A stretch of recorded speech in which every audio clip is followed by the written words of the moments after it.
नवरात्रि में कलश स्थापना या घट स्थापना को सबसे महत्वपूर्ण माना जाता है। यह पूरे पूजन का प्रारंभ होता है और यही माँ दुर्गा की शक्ति का आवाहन माना जाता है। कलश स्थापना की कथा पुराणों के अनुसार जब जब धरती पर अधर्म और राक्षसों का अत्याचार बढ़ा, तब तब देवताओं ने माँ आदिशक्ति की आराधना की। एक बार देवताओं ने असुरों से मुक्ति के लिए माँ दुर्गा का आवाहन किया।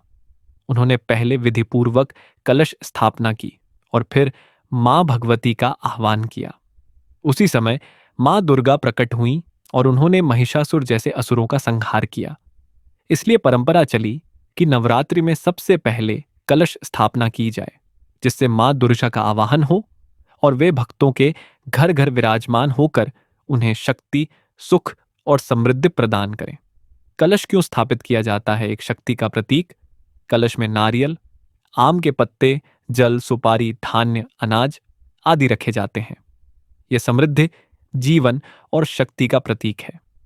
दो देवताओं का आवास।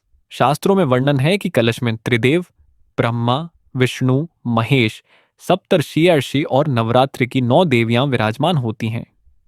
3 सृष्टि का प्रतीक। जल से भरा हुआ कलश जीवन और सृष्टि की उत्पत्ति का प्रतीक है। 4 सकारात्मक ऊर्जा का आवाहन।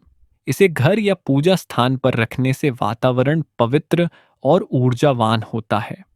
और नवरात्रि में कलश स्थापना करना केवल एक रीति नहीं, बल्कि यह माँ दुर्गा को घर बुलाने का तरीका है।